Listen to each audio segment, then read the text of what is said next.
Welcome back to the Charles Carroll Society show.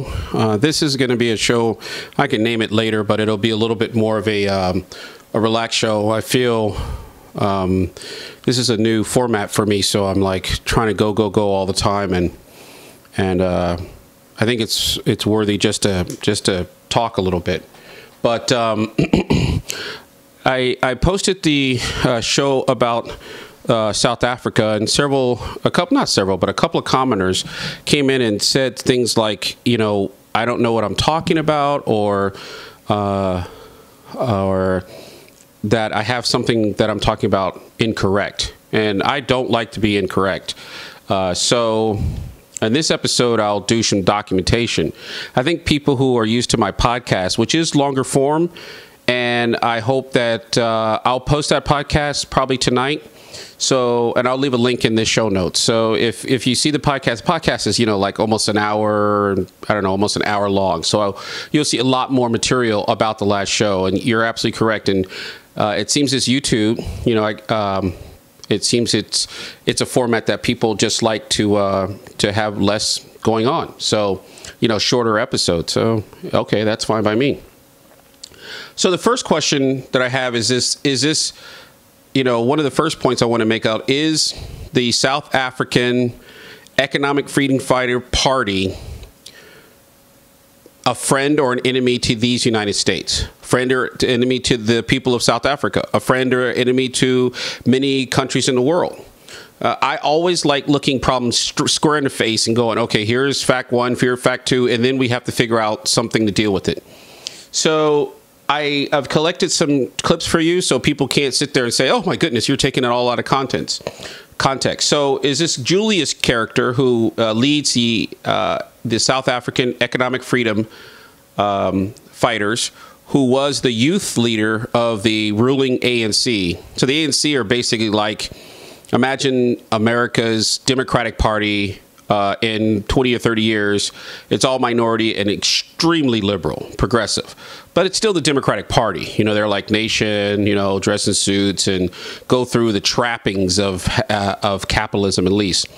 And imagine if Sanders' party broke off and joined with, I don't know, the Nation of Islam or something.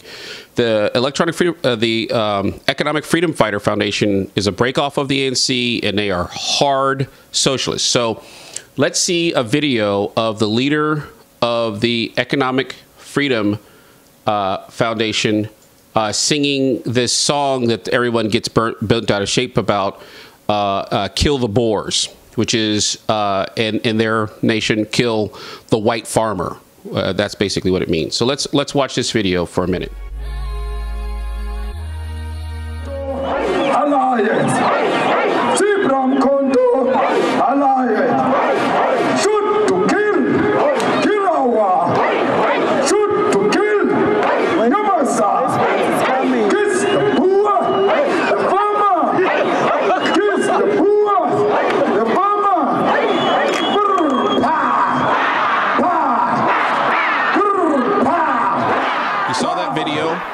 I mentioned that video. I didn't show it before. I don't know if YouTube literally gives a strike for showing evidence of what we're talking about, but whatever. I don't have, please subscribe, because I don't have the gazillion subscribers needed to make this thing pay for itself yet anyway, so, or close to that. So in that video, I talked about that the song is offensive. They shouldn't do the song, but that song is from the old-time apartheid. See, I'm a slightly different voicing you're hearing from the right wing. I remember the apartheid struggles. I remember watching my mother. I mean, I think I had a Free Mandela poster over my crib. I mean, I remember that stuff. And so absolutely, that song is what they would sing when these guys were obviously undergunned, heavily undergunned, and they were attempting to overthrow the National Party in the South Africa that had implemented apartheid. So I went and found a clip from the very old people singing the same song back in the day. Why? And let's go look at this song first, and then we'll go over there. Let's take a look at the song that was sung 30, 40, 50 years ago during the apartheid political struggle. It's a protest song. So let's go look at that.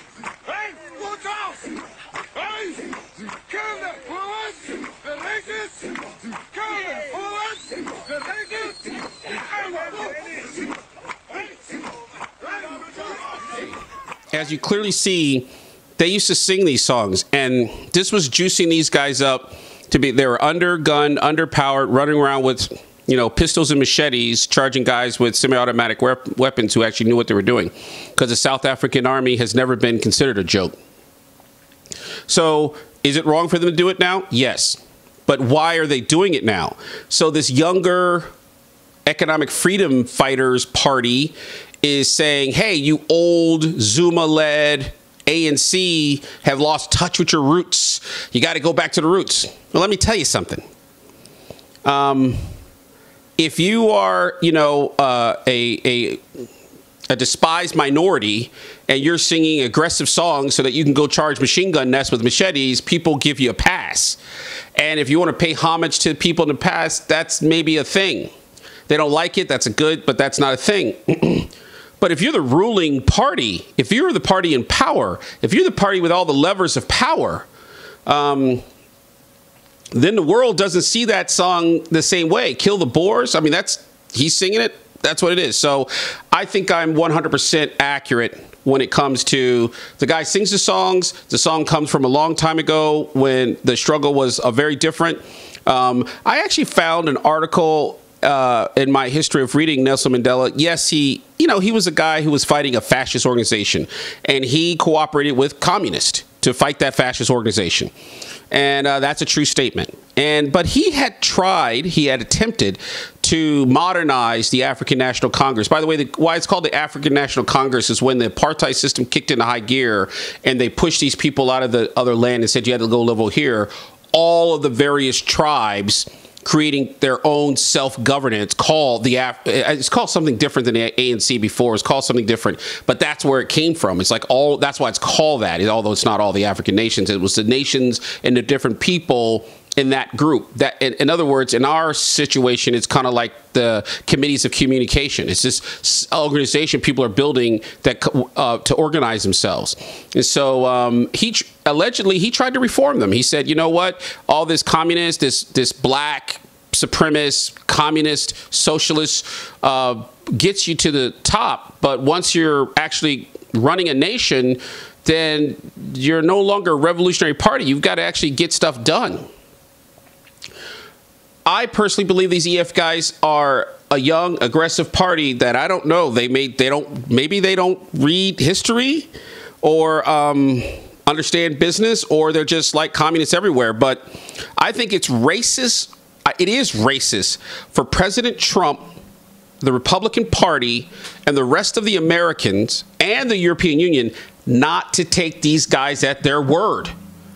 If this was somebody dressed up like Hitler saying what he's saying, people would be serious. But why? Because he's black and dressed in this goofy red freaking tracksuit that no one takes him seriously?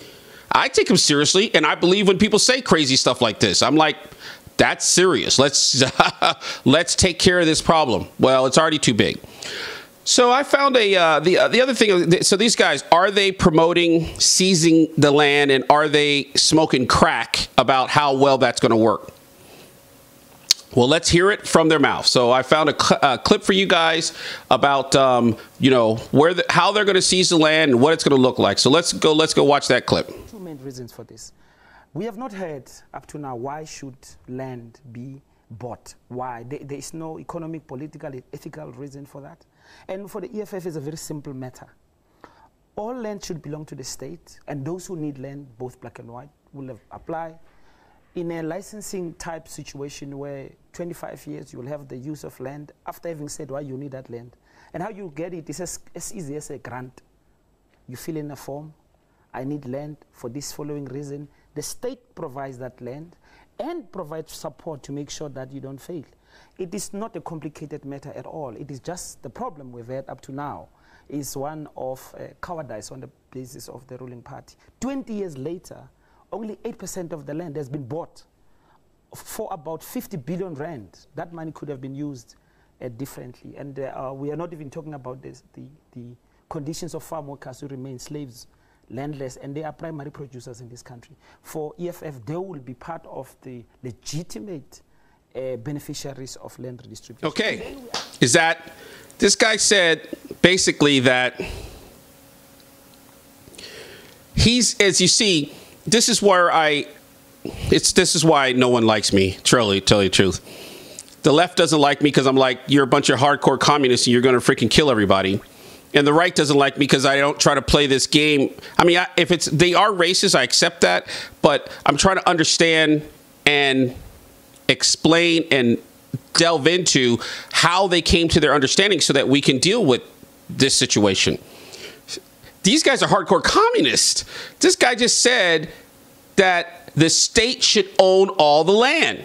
As I said in my other video, it is 100% true. The Economic Freedom Party, the Economic Freedom Fighter Party, which is a break off of more hardcore, more communist break off of the ANC, wants to nationalize the mines. They want to seize all the land. And this guy's telling you, this guy's a spokesman for the Economic Freedom Foundation. You can tell because they wear their little red jumpsuits.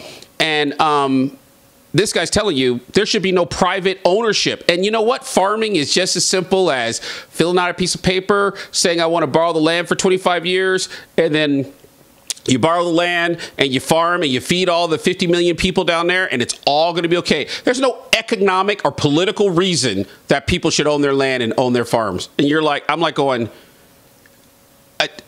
you know, the first thing I said, do they not teach history? And then I realized, you're an idiot, Alex. Yeah, they're probably teaching the same history they're teaching in our schools.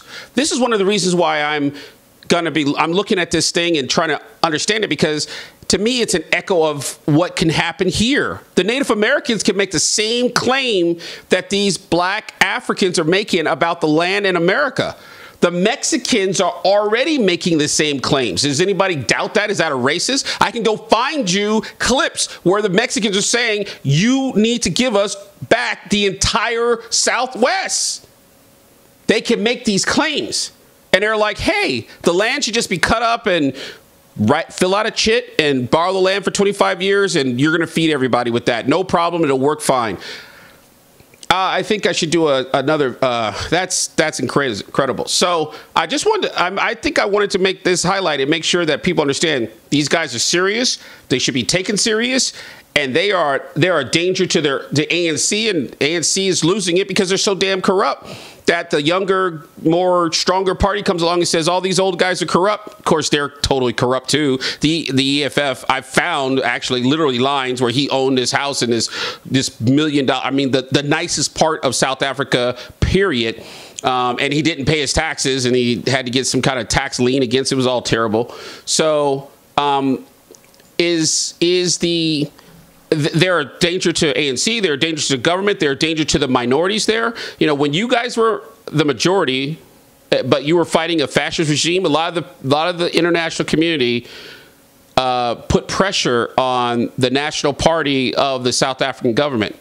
Now that you've decided that you're going to become a hard Cuban, Venezuela, Maoist, Soviet type government, I really think that the government of the United States and the people of the United States should do everything in their power to say, are these people that we should be giving $500 and something million to fight AIDS in our country?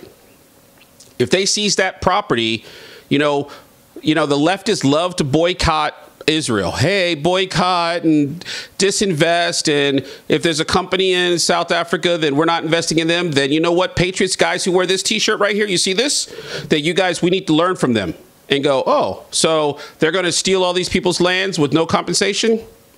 We're going to deal with that. We know a pattern about that. And so we need to start looking at things that we can do and not calling the government all the time. I'm all about what can we do? We need to start our own disinvestments. Okay, all right, go ahead and take the land, but we're not buying any fruits and vegetables or any kind of agricultural goods. We're going to take a look at that $500 million we give you every year or whatever we've given you. I think that's fair. So let's take a look at what the EFF head guy, this Julius character, I'm just going to call him Julius because I can't pronounce this African last name. I'm sorry. Maybe if I talk to or meet people, I can get it, but I'm not there. So let's talk about what he feels about you, the American people. Let's take a look at that. Let's take a look at that. So it's not an organization speaking to their immediate challenges. So for you to come out in your numbers and say to the people of Palestine, Your suffering is our suffering. Your pain is our pain. Because they oppressed you and they claim to have given us freedom, we are not free until you are free. The EFF is not an organization of South Africans only. The EFF represent all those who reject imperialism and colonialism. The EFF represent all the oppressed masses of our people all over the world. It doesn't matter whether you are white or black, as long as you are fighting colonialism, as long as you are fighting imperialism, as long as you know that USA is the enemy of the people, you are a friend of the EFF. Because that which is happening in Palestine has been condoned by the USA. If the USA was not agreeable to the oppression of the people of Palestine, that Israel will not be arrogant. The madman who's the president of the USA today agrees entirely with the nonsense that is happening in Palestine. The nonsense which is perpetuated by apartheid Israel in Palestine is supported directly by capitalism and by America. So we need to say to he talks about, he's talking to every single white socialist in America. He's talking to every white Antifa person in Europe. White, black, doesn't matter. If you're an enemy of the patriarchy or if you're the enemy of the West, then you're our friend. If the Republicans may be out of power soon, if they don't see this problem coming along, do you think Bernie Sanders and the Democrats are going to do anything when some kind of hard, crazy militia communist group starts slaughtering white people? Do you think they're going to do anything? So the Republicans need to see this problem, send them this video, share it, and get it out there. They need to see this problem now before we have another Cuba, another Venezuela. We need to do what we can. We can't solve the problem. That's what Americans, we're tired of always coming over here and solving your problem. Go deal with your own stuff. But when I get excited, my Navy talk comes out. But I think they should. I really think they should take a look at this now and do what we can now. And as patriots, as liberty lovers, we should take a look at these. These guys are advocating for nationalizing banks, nationalizing the mines, taking every landowner's land, all that. I'll do a video and I'm going to break that down to how bad that is. But as we leave this video, I'm going to leave you on a line of him talking about white people. Like I said, 40, 50 years ago, when you're fighting a struggle against this, people have a lot more sympathy for what you're dealing with. But now that you're actually the government and you're talking like this, imagine the government talking like this in America about black people. I mean, what would we feel like? How would we react? We'd be getting a little more than ham radios together, I'll tell you that much. So let's hear with the economic freedom fighters, the hard communist bloc who believe they can just take everybody's land and there's no reason to even have personal land, private land, no economic reason for that. Let's see what they say about whites. Viva Cristo Rey, Viva Cristo Rey. So these people, when you want to hit them hard, go after a white man. They feel a terrible pain because you have touched a white man. Not because Mashaba and Soli will not be touched. They will be touched, don't worry. But we are starting with this whiteness. We are cutting the throat of whiteness.